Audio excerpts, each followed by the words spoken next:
दिखने में सुंदर नहीं थी, लेकिन अमीर बाप की बेटी सृष्टि पर उसकी माँ जान छिड़कती। मेरी बेटी कितनी प्यारी है, भगवान सबको सृष्टि जैसी बेटी दे। सृष्टि धीरे धीरे बड़ी होती है। एक दिन सृष्टि की सहेली कहती है, तू दिखने में कितनी अजीब सी है, लेकिन मैं जानती हूँ हम सब में सबसे अच्छी शादी तो तेरी ही होगी। तेरे पापा अमीर जो हैं। और बता नहीं सकते यार, दहेज तो हर कोई देता है, ये क्या ज्यादा ले जाएगी अपने पति के लिए? अरे बड़े शहर में कोठी है इसके पापा की। अरे पापा की है ना, कौन सी इसकी है? इसकी होती तब तो कोई भी लड़का इससे शादी कर लेता। अरे पापा की मतलब पापा की है तो मेरी ही है ना? किसने कहा? अब तेरी तो तब होगी ना जब तेरा भाई ना हो। वैसे भी शादी के बाद सारी प्रॉपर्टी भाई के नाम होती है।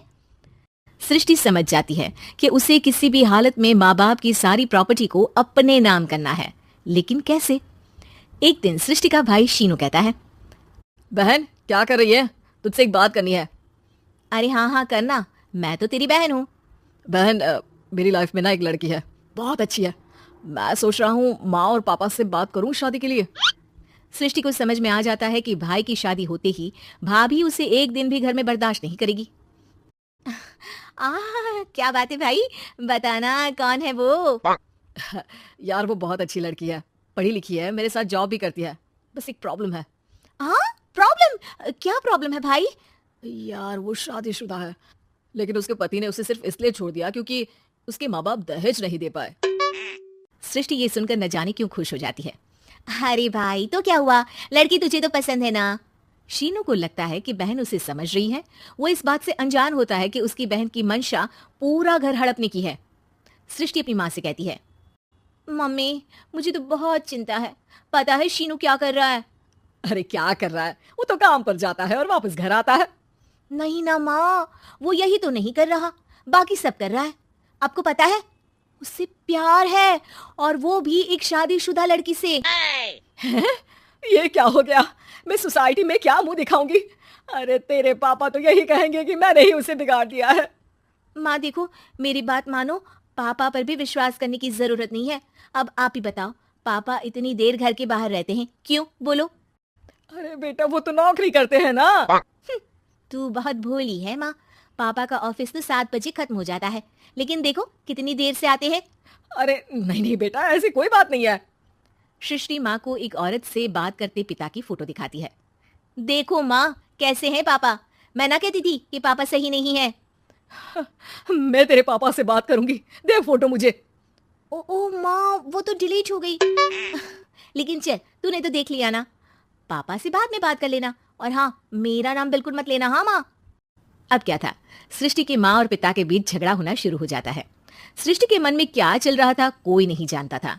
एक दिन, माँ सृष्टि के लिए एक लड़का देखा है, वो लोग शाम को उसे देखने आने वाले हैं। और हाँ माँ, एक खुशखबरी, मैं और पापा मिलकर एक नया बिजनेस ट्राई कर रहे हैं। शाम को लड़का आता है, सांवले रंग का। सृष्टि को तो बिल्कुल भी पसंद नहीं आता। लड़की की माँ कहती है, लड़की का चेहरा तो कोई खास नहीं, लेकिन अगर मेरे बेटे को आप लोग सेटल कर दें तो मैं उसकी शादी आपकी बेटी से करवा दूं। सृष्टि को लड़का बिल्कुल पसंद नहीं था। उसे भाई पर गुस्सा आ जाता है। लड़के वालों के जाने के बाद कहती है, माँ देखा शीनू मेरे लिए कैसा लड़का लेकर आया, न दिखाने लायक न सुनने लायक, सेटल भी नहीं, वो भी हम करे।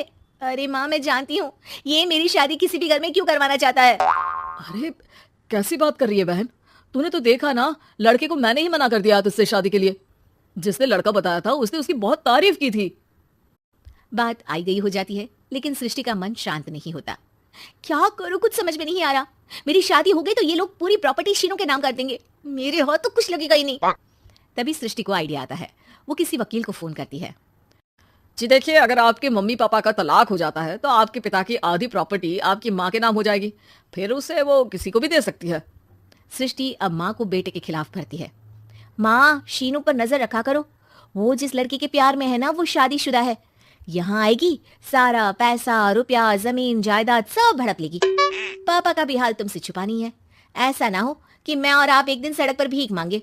भगवान, मैं तो जीते जी मर जाऊंगी अगर ऐसा हो गया तो। ऐसा हो गया नहीं माँ, ऐसा ही होगा। अभी समय है, आगे का सोच लो। मैं तो कहती हूँ पापा से आधी प्रॉपर्टी लेकर अलग हो जाओ। पापा की आधी प्रॉपर्टी भी हम लोगों को अगर मिल जाती है ना तो अगले 7 जन्म सफल समझो। बेचारी माँ बेटी के कहने पर पति से तलाक लेकर अलग हो जाती है। सृष्टि अब पैसों से गाड़ी और अपने दूसरे महंगे शौक पूरे करने लगी। उसके दोस्त भी उसके पैसे इस्तेमाल करते। सृष्टि, कल तुम कहाँ थी? मैं सारा दिन घर पर अकेली थी। तो मैं क्या करूं? मैंने ठेका तो नहीं लिया है ना तुम्हें संभालने का।